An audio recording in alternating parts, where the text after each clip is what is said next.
Hello, everybody. Welcome back to Psychedelics Today. This is Joe Moore coming at you from Breckenridge, Colorado, joined by Michelle Janikian and Kyle Buller. How are you both doing? Good. Outstanding. Doing good. I stay cool. Yeah, we're in the midst of a weird weather surge in America, and hope you all are comfortable to some degree. Yeah. So, all right, before we jump in, just a reminder to everybody that we're kicking off our 8-week training program on July 22. So you got less than a month to sign up if you want to join us for that. We've got 2 different editions. Essentially, we're helping you solve this problem of, you're trying to negotiate this really weird psychedelic space, find your home in it. But do you know what companies you want to work for? Do you know what kind of work do you really want to do? How many trip sits can you do in a week? How much integration can you handle? And, what other things might go on there? It's applicable for nurses, doctors, therapists, PAs, NPs, coaches, all sorts of other people that are somewhat clinicians. We have had massage therapists, acupuncturists, aromatherapy people join. So really broad base. And it's helped them all find how they want to relate to this field going forward. Should this be my full-time thing? Should I just kind of peripherally stay aware? All that. And it's better to throw down the money for this course than throw down, $30,000 for a training program that might not get you where you want to go. Doesn't give you time to course correct, all that kind of fun stuff. And finally, you can find it at psychedeliceducationcenter.com or psychedelicstoday.com. And we just launched a religious freedom course. This course is it's free. 5 lawyers or so, plus Jonathan Goldman, the padrino, kind of the guy that runs Santo Daime in the United States. And he was part of the court case to get them federal protection. So all those folks contributed to a legal a course discussing religious freedom in America and how you might want to go forward if you want to or not. Help you make the decision of, maybe I should just keep my mouth shut or do nothing or whatever. Or now is the time to sue the DEA. So help you make those decisions. And it's had a lot of downloads so far. So check that out also at psychedeliceducationcenter.com. Cool. Anything I missed from either of you? I think that's it. Yeah, just check out our education at psychedelicseducationcenter.com. Cool. All right.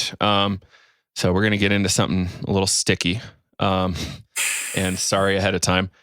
I have a philosophy undergrad, and I've spent a lot of time looking at philosophy for years. This quote from a past guest, Matt Siegel, is a professor at CIIS. And this is from his book, Physics of the World Soul. It's a very Jungian meets Whiteheadian title. It's amazing. So here's the quote. According to Whitehead, one of philosophy's most important roles in our age is to serve as the critic of the abstractions of the specialized sciences. Abstractions aren't necessarily real. They're not necessarily actual. That's kind of why they're abstractions, right? They're not necessarily manifest in the 3D world. You can't go touch an id or an ego, right? What was the line, Kyle? There's no 2 found in nature. 2 isn't found in nature. It's an abstraction. 1? Yeah, 1 is an abstraction. Can't find 1. Yeah. So it's important. And there's a lot here. Philosophy is really important to critique science. And often what I'm finding is that I'm doing critiques, or we are doing critiques on a really important medical field, right? That isn't necessarily used to philosophical critiques. So sorry ahead of time, but also a little bit not sorry, because I find it really important that we are philosophically aligned closer to, nature and reality. All right. So here's this email from a listener we got yesterday. It's going to be a little tough, but I'm going to go for it anyway. All right. So not sure why you would brag that you don't have a license. It's kind of aimed at me because I do not hold a license. Makes you sound much less credible. Yeah, that's fair. Did y'all know that a nurse practitioner is a master's degree in nursing, 2 years degree after a BSN, not med school of residency and then specialization? meaning your guest is not an expert. I guess that's talking about Matt Ball in particular. I work inpatient psych as an RN 3+ years, and your guest is clearly not schizophrenic. Too linear and organized in his speech. Also, the DSM-5, hopefully all have perused, has a 5-axis of diagnostic criteria. It's pretty good to propose disposing of it is proof of ignorance. Oh, geez, sorry, everybody. It's pretty good to propose disposing of it is proof of ignorance. And for fuck's sake, Joe, please stop injecting personal anecdotes and personal illegal drug use stories. Don't be a Tim Leary. Sure. Yeah. Right. Love the show and appreciate you normalizing this subject. All right. So clearly we hit a nerve with that individual. So let's go at the top. Not holding a license. So I personally believe that helps me critique in ways that people with licenses cannot critique. I've spent a lot of time with a lot of therapists and psychologists, et cetera. And I understand certain limitations. For instance, Kyle, you and I have had this discussion a lot. Professional ethics versus actual ethics. And inside the field of therapy, you just call it ethics. And I find it a little disturbing, right? It's like possibly, I don't know. How have you been thinking about this lately, Kyle, the ethics topic? I think we were working through this with Lenny as we were writing a chapter on, well, I don't know if it's really based on the ethics of psychedelics now. I think it's kind of like an overview of psychedelics in the US. But we started off with ethics and looking at these kind of, I forget what the term is, like work-based ethics. So like more professional-based organizations creating ethical guidelines for the profession versus maybe like Aristotelian virtue-based ethics. So what's good for the polis, what's good for the community, what's good for the people. And yeah, I mean, when I think about like more professional-based ethics, it's like, you know, a group comes together and tries to propose what's good for that profession, but also in the terms of counseling, how can we protect the client and the consumer? So to some degree, it's creating guidelines to protect consumers or clients against like any sort of abuse or malpractice. And to some degree, that's needed, right? Like we need to do that. It's like guild other rules. times, I think when we're thinking, yeah. And I think when we're thinking more philosophically, maybe kind of like these virtue-based ethics, a lot of those could be pushed, right? Like, why are we doing certain things? I've definitely had that at times where I'm like, is that actually beneficial? Maybe it's sometimes it is, right? And ethics are weird, right? Because they're not like necessarily hard laws. They change. They're kind of guidelines for, different professions have different ethical practices and standards.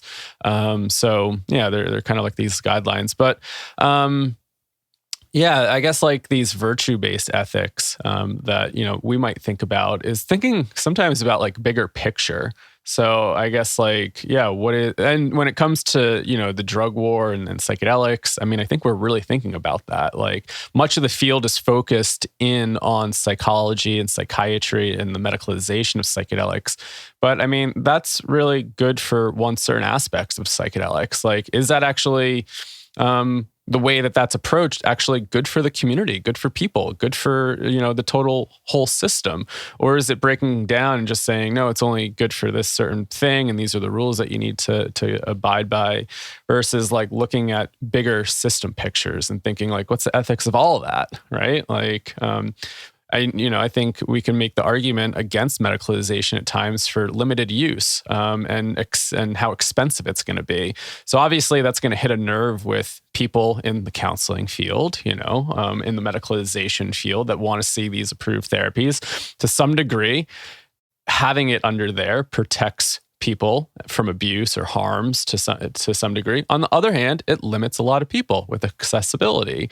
And so these are like these big questions that we have to ask ourselves about like, sometimes we have to look at the bigger picture. And I think sometimes culturally we get very narrow-minded. I mean, that's what science is, right? It's like we try to just really pinpoint certain things. Sometimes we forget about big picture thinking and to, philosophize philosophize, right? That's the correct term.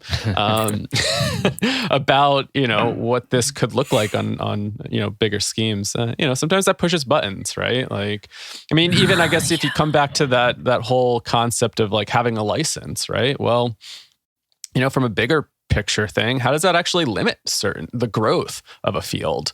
How does that limit certain interactions? How does that limit potentiality versus, I mean, you have been, I know and I've had this conversation with a lot of licensed professionals, and I do hold an associate license, and I understand the importance of it because it is protecting, the consumer, the client. It's holding us to a standard. It's kind of putting us under a board that can hold us accountable. And that's really important because abuse happens. I mean, we talk about this in the psychedelic field to begin with, right? Like, what happens when somebody is abused? We don't have a good answer for it because these things are still illegal. What if some of this was under a board that was guided by a sense of ethics and had that, and we could report people to some degree? That's really great. But yeah, I've had lots of conversations over the years from licensed professionals about, why they either gave up their license, why to pursue licensure, and, it can be very tricky to navigate it. And, a lot of different feelings, around that topic.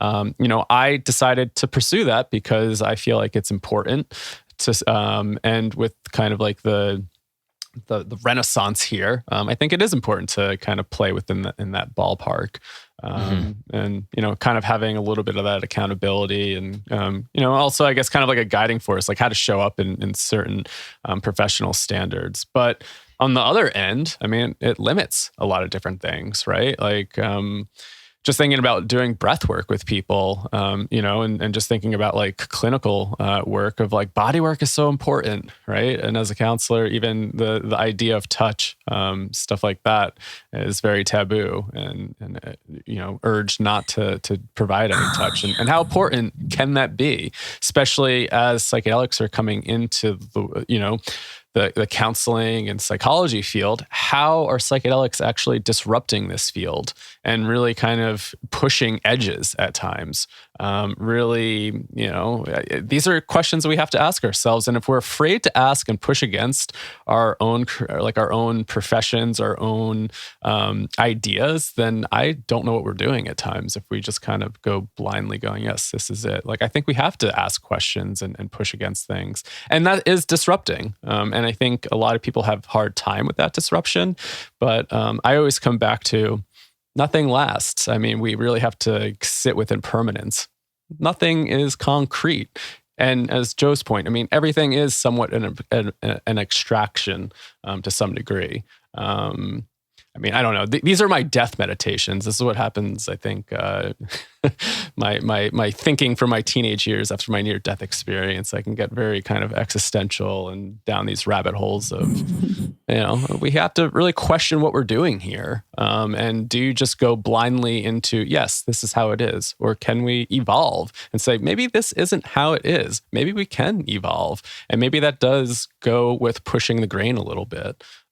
So, if it does trigger you, that's okay. I think it's important to sit with that. It's triggered me over the years of asking really hard questions and challenging things. And, there's times like Michelle, I think even with that episode with Elon and Rebecca, like I definitely got off that episode going, shit, like I think I just kind of said some really negative things around the counseling field.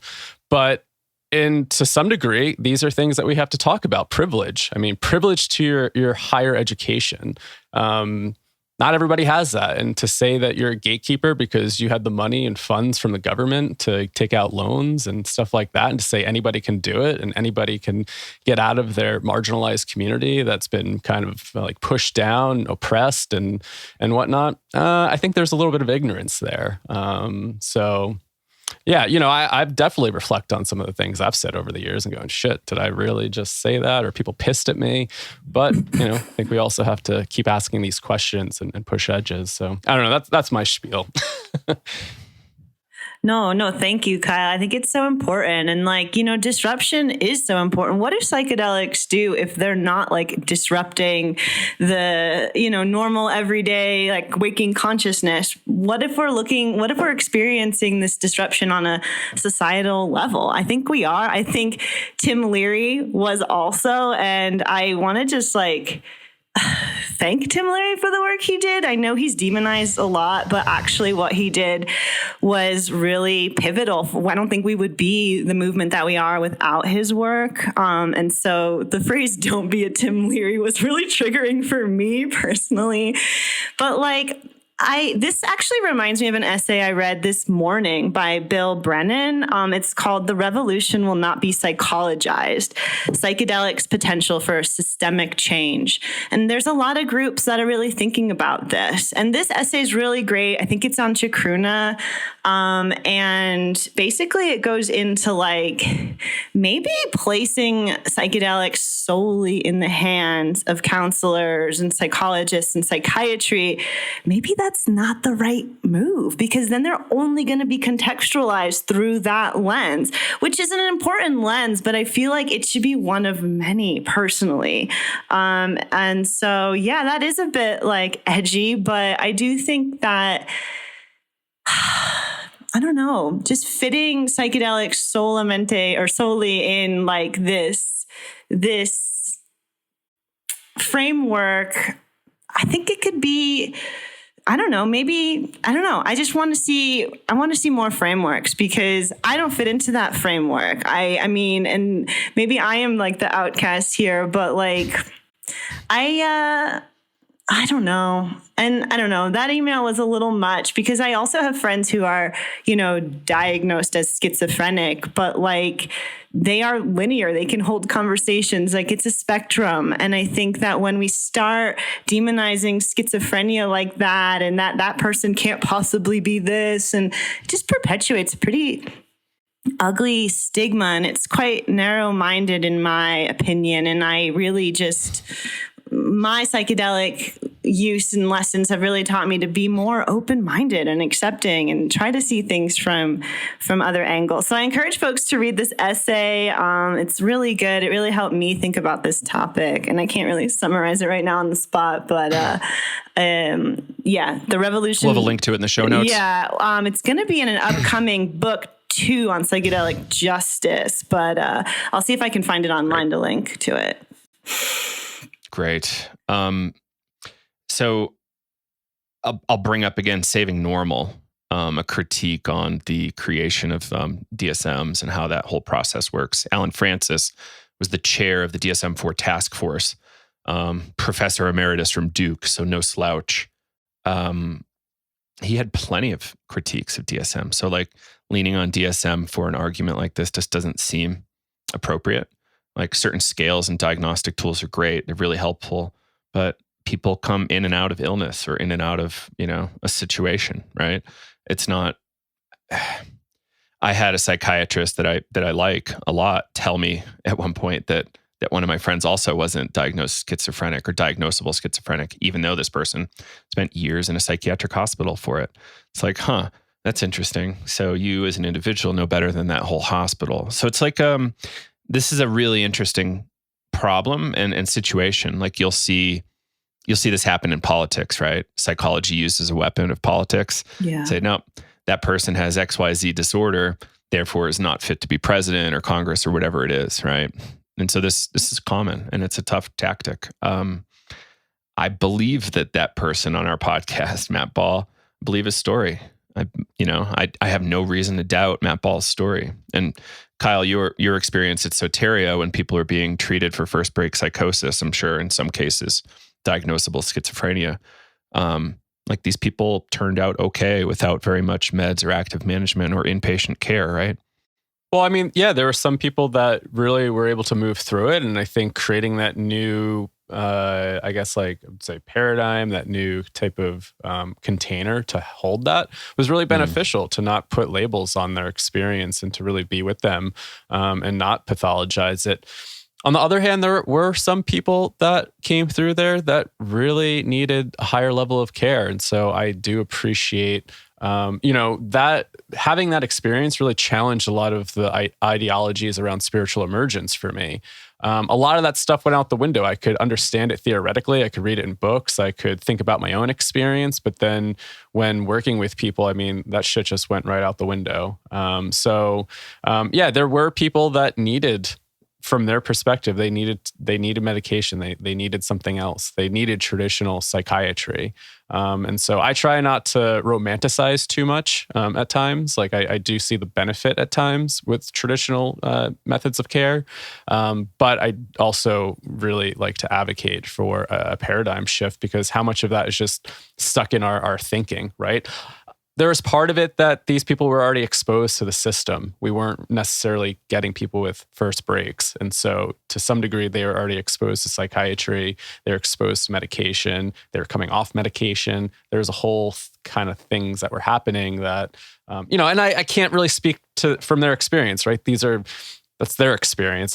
I'm just like really kind of speaking from my observations there.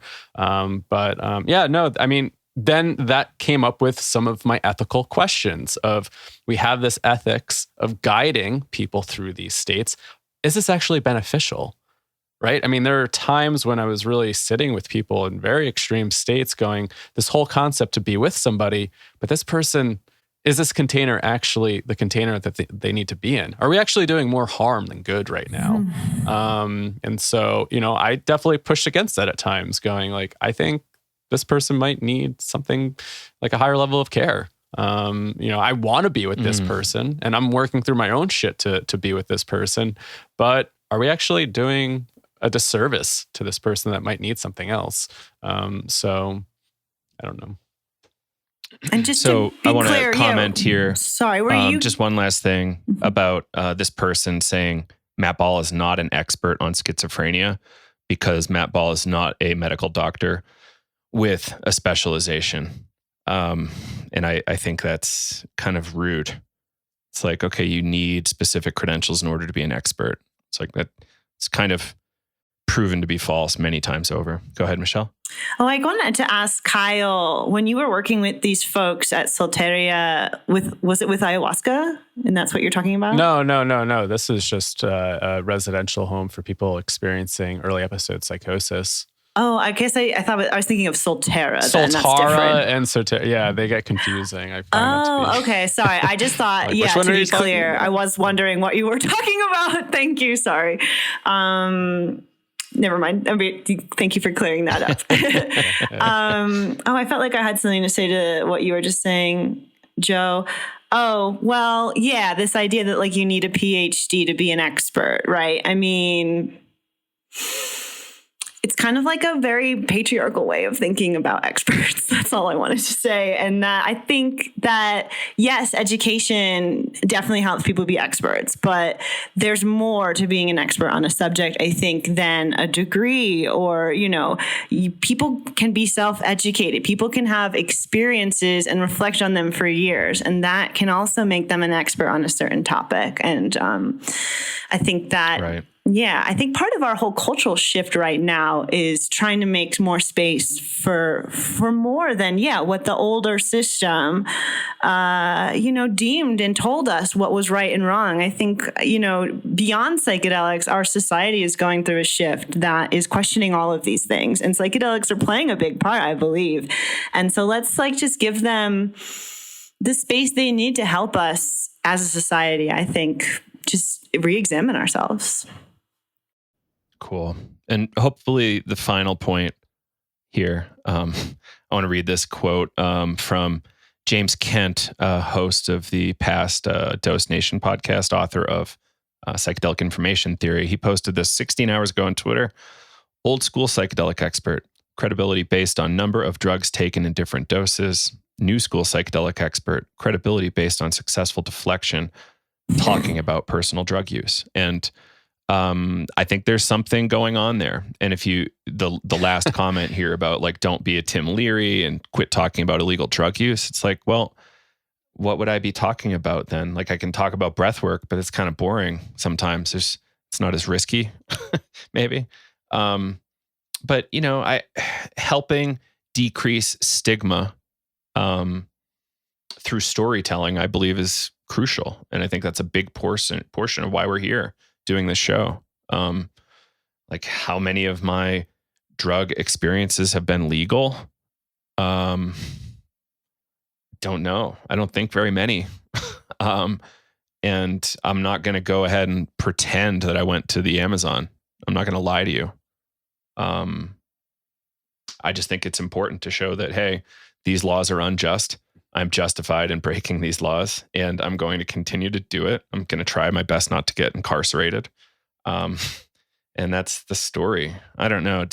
How does that sound to either of you? Like, it's kind of a weird thing to be complaining about, but I get it, right? Like it potentially for some people could turn them off. Yeah. But it's like, I have to speak from my experience. I'm not going to talk about the clinical trials I wasn't part of, you know? I mean, I am on, a very similar page, right? Like in a similar boat, because I also have had a lot of experiences that have been really powerful for me and helped me see myself and my own life and my own behavior in a very profound, and I hate the phrase life-changing, but like a very important way that's helping me make changes in my, normal everyday sober world. And I've used a few, mushroom, ceremonies that were maybe sort of legal, but no, most of my work has been by myself and with friends and, underground. And it's helped me so much. And there's so many folks like us. And I really just want to help, bring light to that we're not doing something really it's wrong in the eyes of the law, but I'm showing up as a more grateful, kind, and compassionate person. So screw it then, because this is really helping me, and I'm going to keep doing it. I think there's this great quote all over Instagram, healing yourself is not a crime. And I do really believe in that. And I think that some folks want to do it with a counselor, and that's totally fine. And that should be an option. But yeah, you guys know my opinion is that should just be one of many options. Yeah, and I guess the person that went down the professional route in the room here, I can understand from the professional standpoint where this taboo still exists, and we're talking about illegal substances. And I think a lot of people feel like it's risky to talk about personal experiences because it jeopardizes their credentials, their licensing, everything that they worked for. And so we need to stay within the box. And that just probably feels very scary. We want to look at research. We want to look at the data, and we all do, right? I mean, all of us do. But, I always ask the question, there's definitely the people that are interested in this because of the research, right? They found the research, they found Michael Pollan, they're super interested. And then you have the people that have experience. And I always go back to, why did you really get involved in this space? And are you being honest with yourself? How did you get introduced to psychedelics if you had your own experiences? Chances are you probably didn't have a clinical experience. You didn't do it with a therapist. Chances are you probably did it with a friend in the underground somewhere by yourself. I don't know.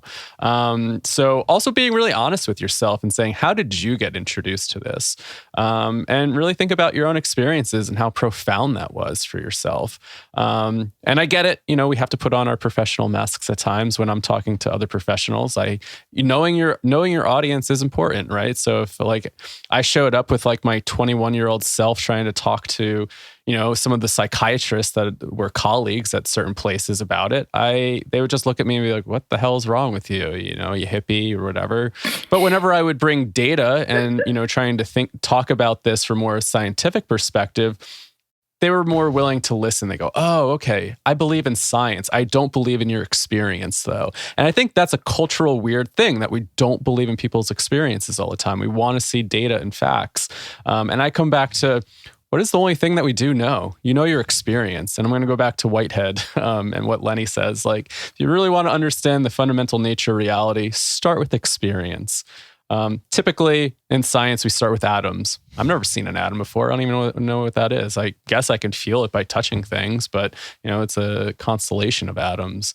But again, this is abstract and philosophical, but, really think about experience and how do we validate experience? And that was one thing that really came out of some of my work working with people with early episode psychosis, how do I just validate their experience? They're telling me that all this stuff is going on. Do I just sit there and put on my other hat and go, no, that's not real. Those are hallucinations. For you, that's a real experience. And how do I sit there and just be with you while you experience this real experience? So, listening to people's psychedelic experiences, those are real experiences for everybody. And I think they hold weight and value. And again, I think we all need to kind of be doing our own self-reflection and sitting with our own shit that triggers us and be like, and believe me, like I've been, it's been a really interesting learning process with this project. And especially working with you, Joe, like I've definitely been like, cause I've never really just, had some of those experiences. And then I'm listening to the value that's coming out of it though. And I go, I have to check my own shit.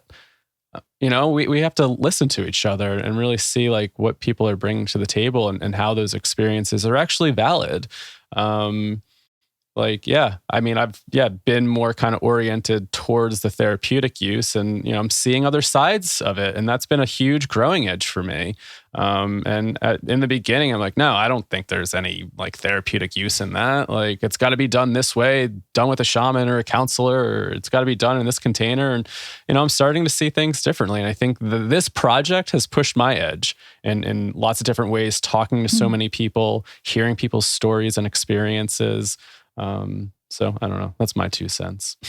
I appreciate it. I appreciate it. It's us acting as polarity, Kyle, is kind of how I've been seeing the whole project. It's you and I playing off of each other. And what more could it be, right? And I'm not bragging about not having a license. I'm saying I have different restrictions on me than a licensed person does. And when you and I get together for this project, we can have that conversation and didactic, right? Yeah. And that's a good exactly balance, where the value comes from. Yeah, totally. Michelle, any observations before we jump into news on this whole thing? Just that I appreciate these, open conversations. And I kind of want to do a whole podcast where we just talk about our psychedelic experiences, but maybe that will have to wait. Maybe behind the Patreon paywall. Yeah. But thank you both for just being so transparent and be willing to go into this. Because I was really scared before we started recording to talk about that email, but I think it was really worthwhile. So thank you. Right. Yeah. I think the primary lesson, don't read email within like an hour or two going to bed. I was all fired up last night. So yes, give yourself at least 2 hours of no email so you don't have that reaction and deal with what I just dealt with. Cool. But, the person said some nice feedback. Love the show and appreciate you normalizing a subject. You got it. We're going to keep doing that. All right, Michelle, you went around and got a bunch of great articles, partly thanks to David Wilder, thinkwilder.com. Yeah, everyone. Yeah, thinkwilder.com, I think. Or is it .org? I think it's .com. We'll have it in the show notes. Yeah. And, David just rounds up a lot of psychedelic news, and I have been really using it as a resource to find stuff for us to discuss on the show. So just wanted to thank him. And if you also like all these articles, you should subscribe to his newsletter, his Patreon. He does really great work. Shout out. Been around for a while. And he has. He has. So thank you. He's a journalist. So yeah, shout out to Think Wilder. But so the first article I want to talk about today was in the BBC. It's in a lot of news outlets right now. It's on marijuana legalization in Mexico, cannabis, whatever you want to call it. So a top court decriminalizes recreational use of cannabis. But I guess I just wanted to go through and explain what this means, because Mexico has been in this really long process of legalizing like recreational adult use cannabis. And so part of this process was activists taking their cases to the Supreme Court. That's the top court that this article is talking about, for their right to use cannabis, because they argued that it wasn't constitutional, that the use of cannabis was their right under this part of the Constitution, and it's in the UN Declaration of Human Rights, I think, that we should have the right to pursue the development of our own personalities. And these activists argued that cannabis is part of that process, that it's part of their, right as to be a human is to use cannabis. And they were winning. And in Mexico is different than in the US, where you need to win, I think it's 4 consecutive Supreme Court hearings in order for the law to be changed. And that did happen. And so that's what this is referring to, that the Supreme Court kind of outside. So if you've been following cannabis legalization in Mexico, there is a legalization bill that will create a regulatory market for a recreational cannabis market here in Mexico that's been stalled in the Congress for months. So this is different than that. That bill still has not been passed. The Senate passed it, but the Congress has not, and that needs to be done in order for there to be an actual market of legal weed here. But the Supreme Court went ahead and said that recreational use of cannabis is decriminalized according to human rights. And so, you still can't buy weed legally in Mexico. This ruling also kind of against what activists wanted, said, smoking cannabis in public and in front of children is also still illegal, which is kind of lame because activists were fighting for public consumption because it would just protect people from the police mainly, because it's the main reason why young men in Mexico can get apprehended is because they're smoking cannabis in public. But yeah, so it's a big step, but still, in order to have a legal market for weed in Mexico, the Senate still needs to approve this bill, which would let users have up to 28 grams, grow as many as 8 plants, and all that other fun stuff. But so it's a step. AMLO, the president's also talking about it. He might do this thing called a public a referendum on the issue to try to move it forward. It is moving forward slowly. And if Mexico does fully legalize, it will be the biggest country to do so. It's also got a great climate and soil and everything to grow marijuana. It will also, hopefully stop or at least, lessen some of the cartel drug-related crimes here. There's a lot of really great reasons to legalize cannabis in Mexico. But I just wanted to make it clear that it's decriminalized, but it's still not a fully open legal market here. I think some of the headlines can be a little confusing. This has been a really long process. So just wanted to try to clear the air there. But it's still exciting. I mean, we're so close in Mexico, and I really can't wait until, it's really fully legal and there's a market and there's, dispensaries or however way to look. It could be really cool. So we'll see. And it sounds like you'll be able to grow plants too for personal use, right? Yeah. Which is really important here because who knows how much it's going to cost in dispensaries and stuff. And the culture here is very much people do things for themselves. They make their own stuff. They grow their own, medicinal plants. The medicinal plant culture in Mexico, just beyond any kind of psychedelic indigenous culture, is very strong here in the mainstream and the normal everyday, family homes. And so it's going to be pretty big. What I'll also say though, through this whole process and living in Mexico, this has really done so much to destigmatize cannabis. People are having conversations about it. Conservative parents and stuff are way more open to it. There's also it's being sold in head shops and stuff. It's really easy to get now. No one people are. The whole culture around cannabis since I moved here 7 years ago has changed dramatically. And so once it's actually fully all above ground, it's going to be really exciting, I think. But poco a poco. Well, it's a big deal. It's a big deal. And our neighbor to the south, if we're able to make this work, it's going to be really interesting and really could change a lot of dynamics. I have my doubts about how much money the cartel proportionally is making off cannabis versus other substance, but it's worth tracking, right? Anything's kind of narcotic-y gets kind of put in there. So, all right. Any other thoughts on Mexico, Kyle? No, just exciting to see this spread, to other countries, and cannabis is starting to hopefully become a little bit more normalized. Totally. Yeah. I'm just optimistic. It shows that people are thinking, and the drug war is kind of hopefully winding down. It feels like it. Yeah. We'll see. Yeah.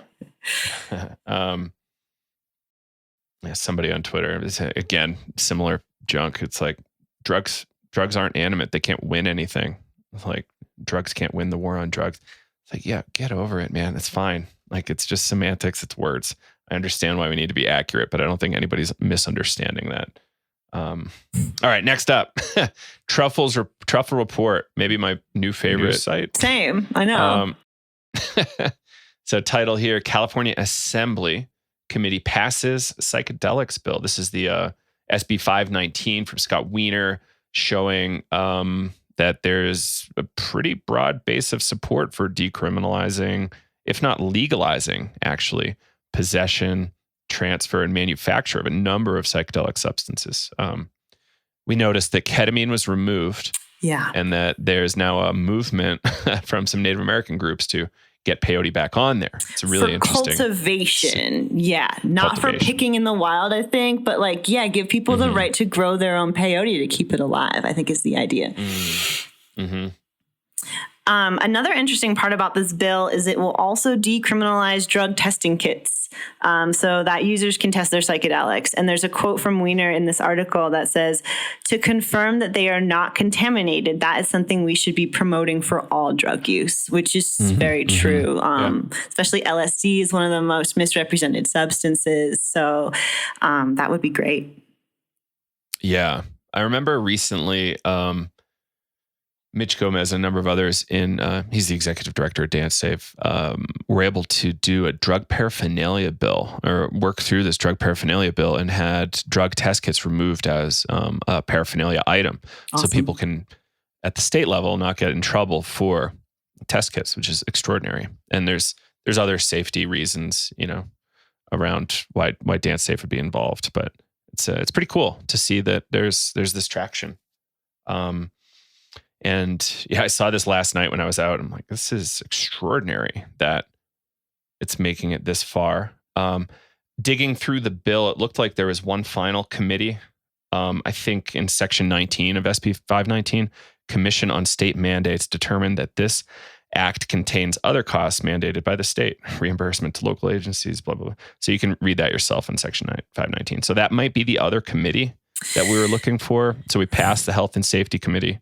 But it needs to pass another committee. Yeah, exactly. But it passed 5-3, and it just keeps passing every step of the way, which is the news, right? It's the exciting part.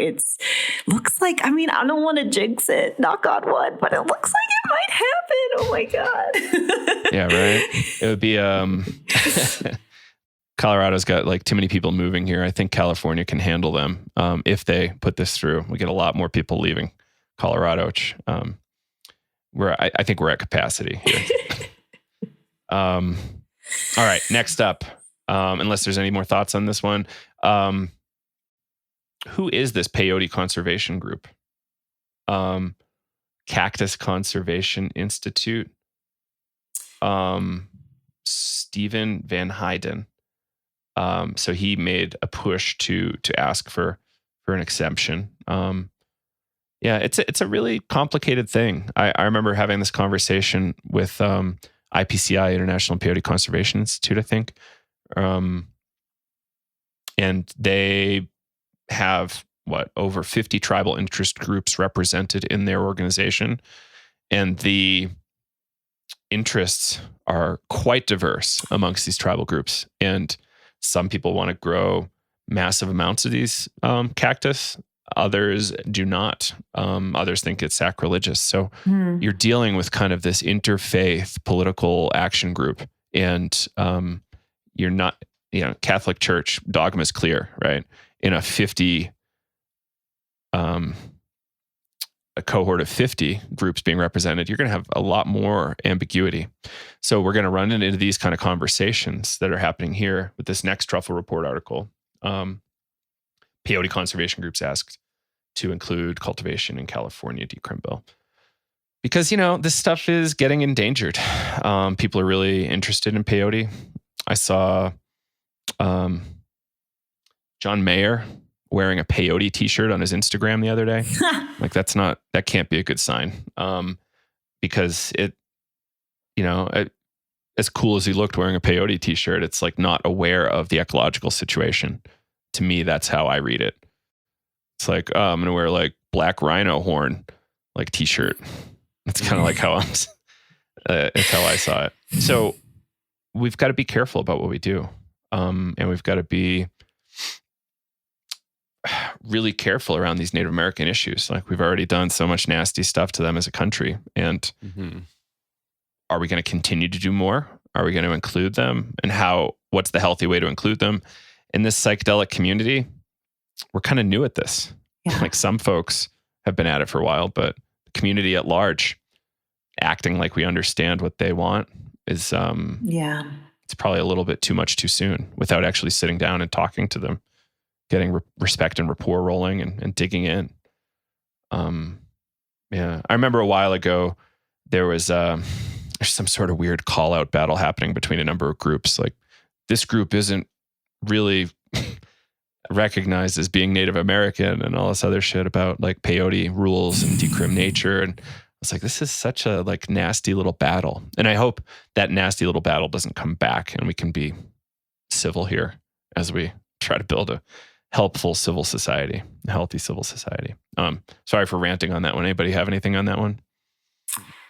It's just interesting. I didn't really know. I wasn't following it that closely. And so, I am interested to see how it plays out. I was always thinking like, it's interesting that peyote was excluded.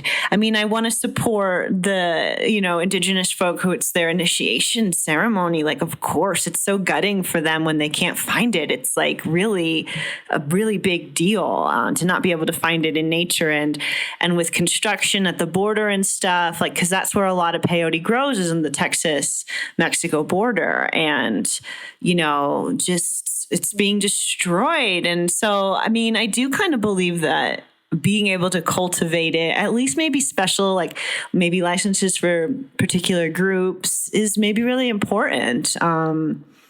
But yeah, I don't have the relationship and the education with these groups to really, be able to speak for them. I have no idea. I want to continue learning, but I do think it's interesting and to keep highlighting, this dialogue. Maybe hopefully get someone on the podcast who can talk to us about this would be really cool.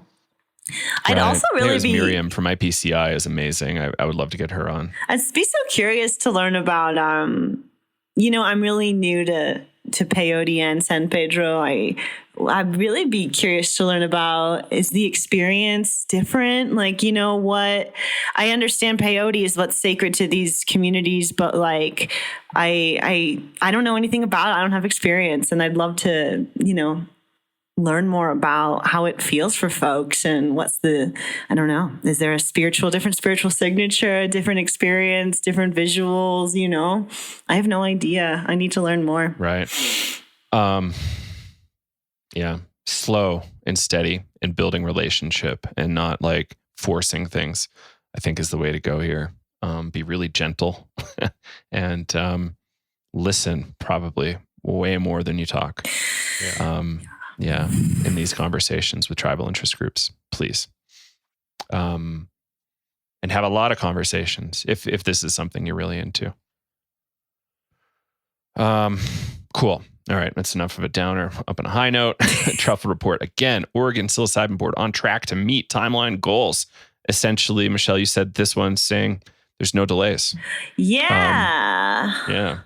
And I also just wanted to shout out this reporter who's been writing for the Truffle Report, Ritika Dubey. I'm not sure how I should have looked this up, but she's been like, we'll get her on the show sooner than later. Yeah, she's been putting out like a new reported article every day on this stuff, and it's great, and they're really well done. And so, yeah, she has been following the Oregon Psilocybin Advisory Board, and yeah, they're just on track. So, which means that they're on track to have things ready in that 2-year timeline, right? Which is what we've all been talking about. And so, what happened recently was they will be submitting the first set of findings and recommendations on the medical benefits of psilocybin to its health authority, like the Oregon Health Authority.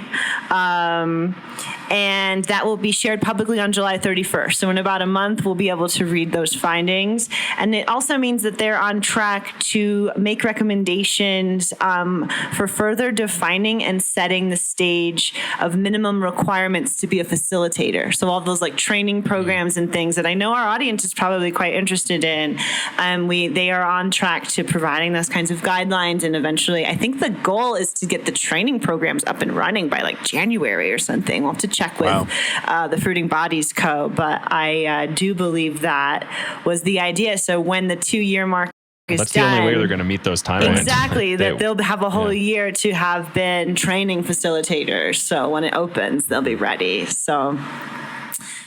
Well, it sounds like the Fruiting Body Co. is launching a training. I just saw on their Instagram that they're kind of moving forward with that. So that's really exciting. They are. Focusing on queer really... and BIPOC, which is really great.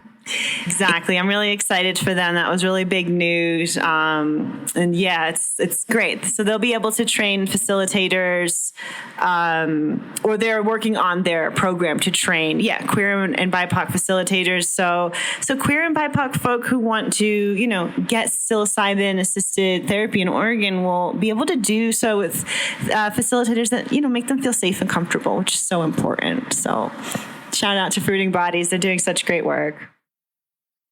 Yeah, absolutely. All right. Next up, Toronto company receives government funding for first of its kind ketamine trial for bipolar. I think the biggest takeaway here is the government funded this. Government of Canada actually put money in for a loosely psychedelic compound to be researched for this stuff. Extraordinary. Huge win. Mm-hmm. What do you think? Yeah, it's the Canadian Institute of Health Research. It's fully funding this trial, which will be, I think, looking at ketamine for bipolar depression. I'm pretty sure it's going to be infusions. And first largest study of its kind with IV ketamine to be conducted in people living with bipolar disorder, a leading cause of treatment-resistant depression and suicidality. And this is something that we've been talking about on the podcast with Benjamin Mudge. It's on a previous Solidarity Fridays episode where he starts introducing some ideas on different psychedelics for helping folks with bipolar and why that's so important. And he also will have his own Tuesday episode coming out in a month or so. So if folks want to learn more about that, they should definitely listen to those episodes. They're really informative. But the trial will include 100 patients across 2 sites, Toronto's University Health Network and Braxia CRTCE Research Clinic, which is the company. It's called Braxia, I'm pretty sure. So exciting. There's not a lot of trials on bipolar and psychedelics. No, I was going to say that's like give some hope for people that are struggling and suffering with that to maybe have, a treatment option if they find it, effective. So, and yet exciting. I do believe that some ketamine clinics are already starting to offer this to folks with bipolar, often like bipolar 2 depression, which is a little different than bipolar 1. But so it's cool to have some like research to back that up because it is helping, does seem to be helping some folks, but it would be great to have some numbers right behind that. Yeah. And, I don't want to badmouth ketamine. We call it a dissociative anesthetic or an atypical psychedelic compound. It's a really amazing compound, really cheap, and essential, I believe, by the WHO. Cool. So good luck on that trial, everybody. The growth, op.com. And next up, back to Truffle Report, Queering Psychedelics, a Pathway to Inclusive Research by the same writer, Ritika Dubey. Michelle, what was your take on this one? Yeah, I wanted to discuss this one. It talks to Dr. Alex Belser, who I think presented at the Chacruna Queering Psychedelics Conference, which was in 2019 already. But, basically he's talking about like right now, clinical trials are very heteronormative. Most of the participants are straight and white. And we've been talking about this in terms of like needing more people of color in the trials. Does this work the same for people of color?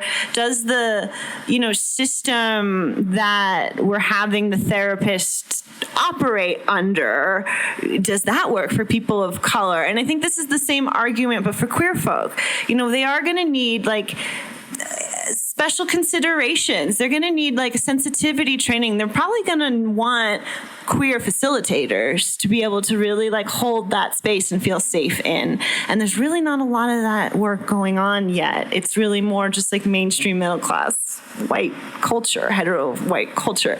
And so I thought this article just did a great job of explaining like why this work's important and who's doing it. And the answer is there's not a lot of folks doing it. So to bring more attention to it, it's really important. Dr. Belser has a bunch of really great quotes in here. He's like, does psychedelic psychotherapy work for gender minority and sexual minority folk? The answer is we do not know. We do not know because the researchers have not conducted studies where they often even ask whether or not the person identifies as a gender or sexual minority person. The researchers do not necessarily ask for the person's pronouns. They don't ask for preferred names, and they don't report their data in such a way that it can be aggregated across multiple studies to statistically determine whether or not a particular treatment works as well for straight folks as it would for their queer peers. So, more research on this and, more safe spaces for queer folk who want to explore with psychedelics. A lot of stuff comes up. Being queer can come with a lot of trauma. Just growing up queer in a straight world is hard. And also, like, I think maybe folks who think they identify as hetero, when they go into psychedelic experiences, they might realize that they're suppressing some, maybe attraction to the same gender. Maybe they don't identify as the gender they were born in. Stuff like that happens. And like, do we have the training and the sensitivity to help folks deal with that? And I think the answer is not yet. Yeah, absolutely. Really good point. Like the idea of psychedelics helping people find how they want to identify gender-wise is really huge. And finding that courage, it plays a huge role, right? And I, Michelle, to your point earlier, before we even started recording, I do feel a little bad we didn't do too much for kind of Pride Month at all. But we're here now talking about it. Yeah, I also just kind of like personally, just only putting out queer content for Pride Month is kind of a trigger for me. I want to provide queer content all year long. So I am looking to commission more, like queer articles and queer podcasts and stuff. It is really important. And so, we're not going to be one of those companies that just has a rainbow flag for 1 month and then forgets about it. I'm going to try to, keep our rainbow flag flying all year round. But I also want to just shout out the New York Psychedelic Society does do a virtual integration circle for trans and non-binary and gender questioning folk called Transdelic. It meets online once a month. Cool. And it's really cool. It was started by a trans person who realized they were trans during a psychedelic experience, who was also like middle-aged. So, that's a hard thing to come out as trans and middle-aged. And so if you are kind of going through some of these issues and you want a safe place to talk about it, where people will respect your pronouns and things like that, I would recommend checking out the Transdelic Integration Circle. Great. And, to get nerdy, the science piece from Belser is really important. Like, we don't know things in science until we have data, right? And, there's different grades of data. Kyle, what it sounded like you picked up on something there. from Belser? No, I was just going to say thanks for that resource. But I also, thinking about Belser, when I had him on the show, what was it? A couple of years ago at this point, he just even kind of brought up this concept around the MAPS, model of having male and female, the dyads for therapy. And, how could we even challenge that, right? Like, why are we bringing like those gender norms into the therapy? Could they be gender neutral, right? What do people actually need? Do we need to kind of like rely on those kind of like Freudian aspects of like, I need to work with the mother now, or I need to work with the father. And, this is like what I need to project at you. And this is who I need to hold space for. I'm glad that, he and many others are kind of, getting out there and voicing this. So. Yeah, it's so true. Like, I keep thinking about that dyad and how it feels a little dated to me. Maybe it's because I'm a millennial, but like, what if you grew up with two dads and you're forced into this system with a mother and a father figure? Like, I don't know. Like, it just seems like, yes, everyone has like masculine and feminine energy, but I just think that it's a little... I don't know. I just think that there should be more options, especially if you identify as like a gender minority. Like maybe you want two non-binary facilitators, or maybe you want two trans facilitators, or I don't know. I feel like maybe giving people a choice instead of telling them what they need makes more sense to me. Like pigeonholes trauma. Like there's only this kind of trauma, not those. And that seems like a false dichotomy to me. And, if we want to be honest, let's look at, can somebody handle having a man in a room with them in this kind of vulnerable state, even with the woman being there? Can somebody be so far traumatized that that's not a good space for them to be in? I think the answer is yes. Yeah, I think for a lot of folks, the answer is yes, unfortunately. And, just being nerdy, like that's my first observation. Like, is that even... Not even like we need a queer person in the room to help me feel safe. It's like I need a very specific kind of person in the room for me to feel safe. Like a very specific really personality type too. I keep thinking about this as someone who like doesn't really feel comfortable taking psychedelics with a guide. Like maybe it's because I haven't found the right person, that I don't think they can really understand me, and they just put all these expectations and stuff on me that just makes me even more uncomfortable with the whole situation. I don't know.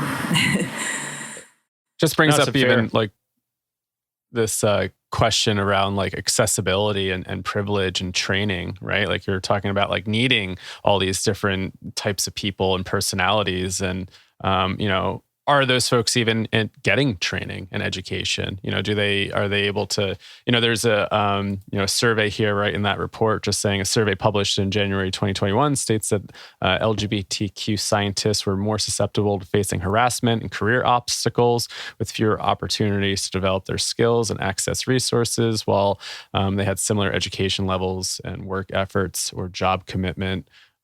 Just thinking about like, I know there's been statistics around mental health, and those that identify as queer, trans, and just, how does that play a role in maybe getting higher education? Are they able to work, or, are they struggling with mental health? And just coming back to this privilege and accessibility topic once again, and just thinking around the need for diversity in the space. So diversity in different use contexts, and where can people get services? Is it with the shaman that might be in the underground versus in the clinic? That maybe it's mostly privileged people having access to that type of therapy and space. So again, just wanted to toss that out there.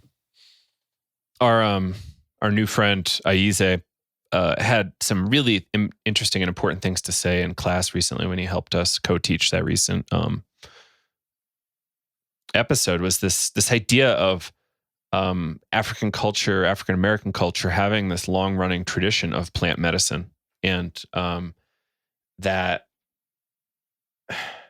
not all plant medicines are psychedelic, but there's this whole kind of hoodoo kind of deal. And this is not meant disparagingly. This is like what some of them call it. It's, we've got plants and they can do magical things sometimes. And this is no different. Psychedelic experience is no different. than some of these traditional plant medicines that are psychoactive, if not full tilt psychedelic. So there's a lot there. Different groups need different things and have different contexts, and we need to really speak to the context. And there's a lot of people who the medical system is not appropriate for, unfortunately. And is it their fault? Not necessarily. It could be racial trauma. It could be a lot of other factors going on. If you understand the history of medicine and a lot of the abuses in psychiatry, you will begin to understand why many folks have reticence of using the system.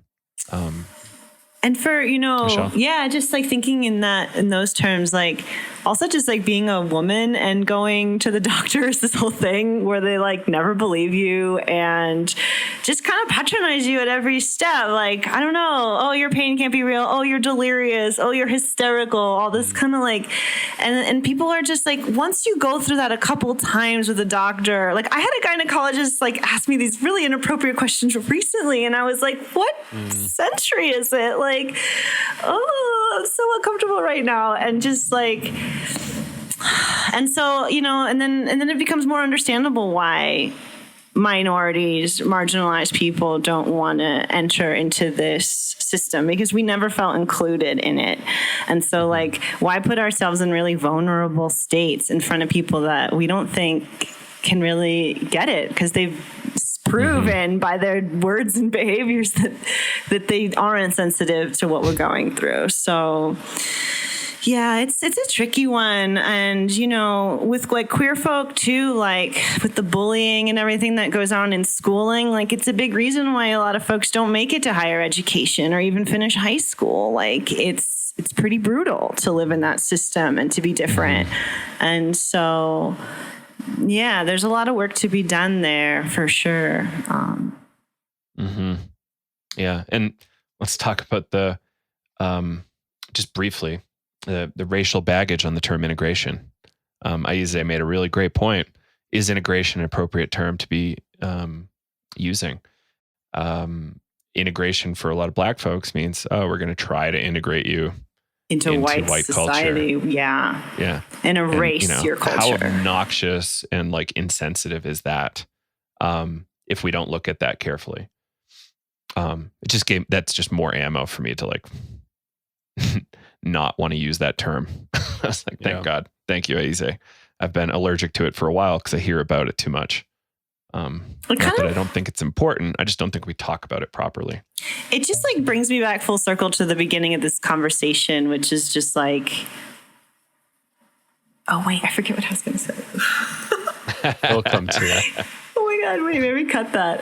You got this. Oh, okay. Yeah. It brings me back full circle to the beginning of this conversation and thinking about like, the right and the wrong way to do psychedelics. And I guess that always irked me because it's not really sensitive to different types of people, right? Like it's going to be the right and the wrong way. And like, oh, you're not integrating right, so you're not doing it right. And all this kind of thing is always just kind of like, well, I'm different than you. And maybe I just have I have a different human experience. And so I'm going to have a different process. It doesn't make it less or more or right or wrong. I mean, yeah, there can be some guidelines and frameworks for this work that are really important, but I think they should be a little bit more fluid than you start to hear folks talking about this like publicly, like, oh, well, recreational use is wrong and no one benefits from that and you shouldn't talk about it. And like, it's like, well, maybe your recreational experience was bad or traumatizing or you've never had one, but like often mine can be really powerful and life affirming and, like, I don't know, self-actualizing. And just like, I get a little triggered when people tell me it's wrong because maybe it's wrong for you, but that doesn't mean that it's wrong. Like, what is right and wrong? Are you taking the same psychedelics as me? Because I'm really starting to see that it's all gray. I don't know.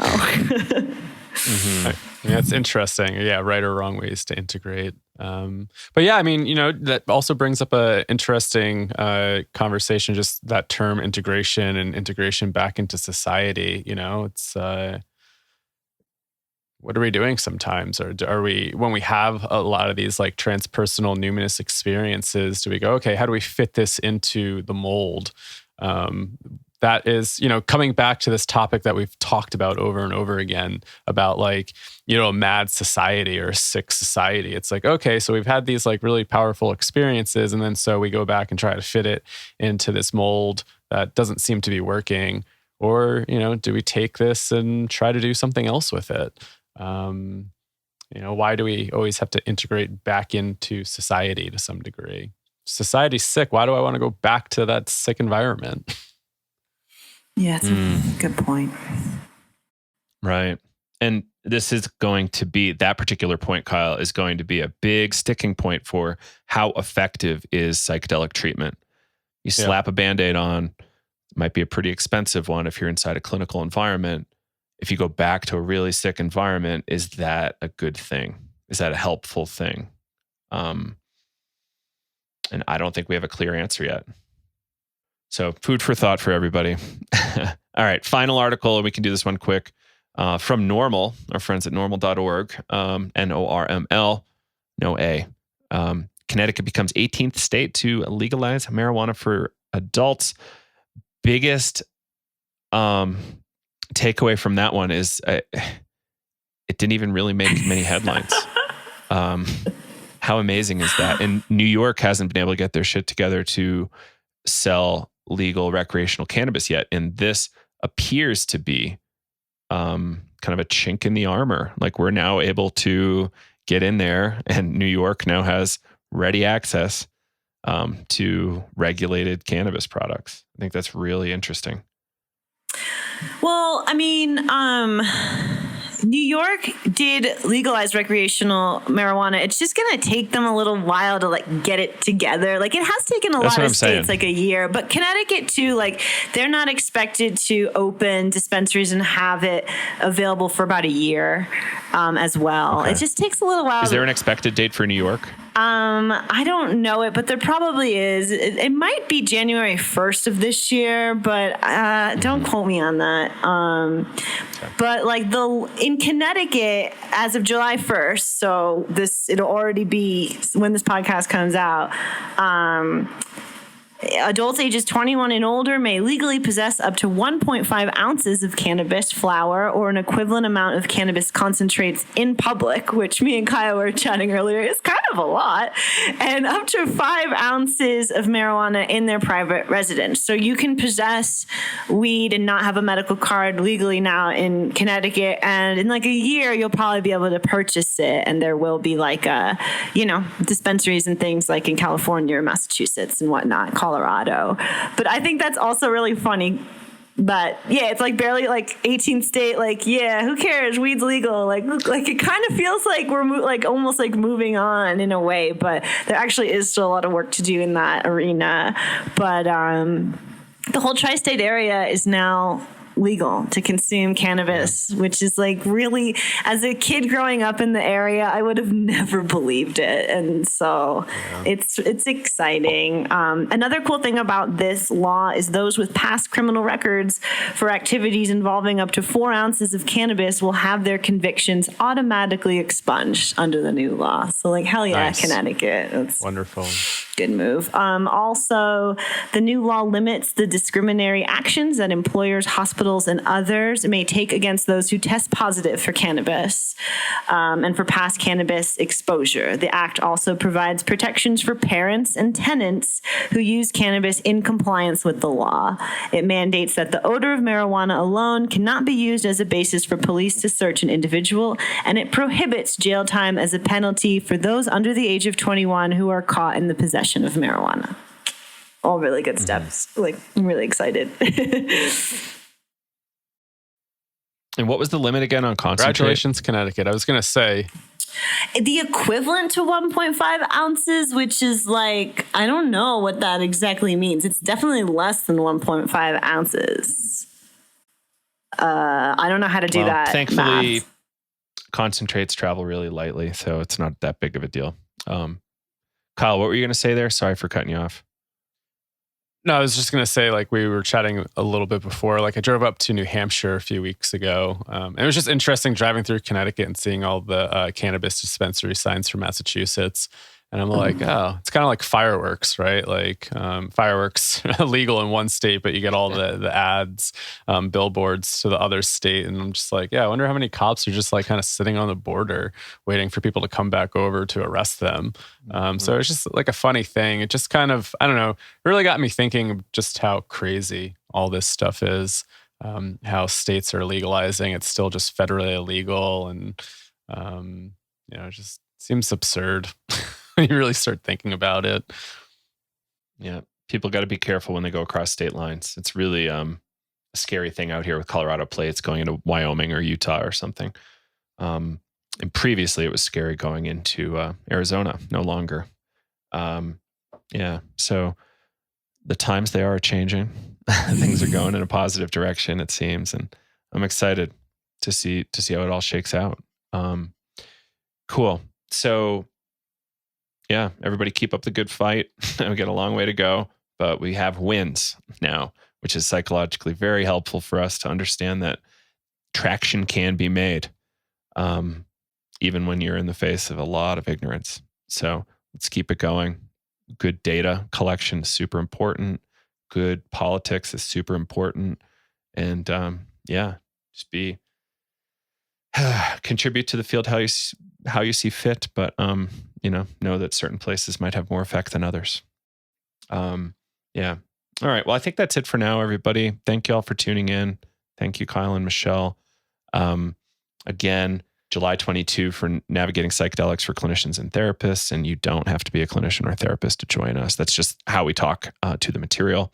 And if you're having a hard time finding your way through this field, you're trying to understand all these different companies and the psychedelic experience all at the same time, it can be really confusing. So we can help.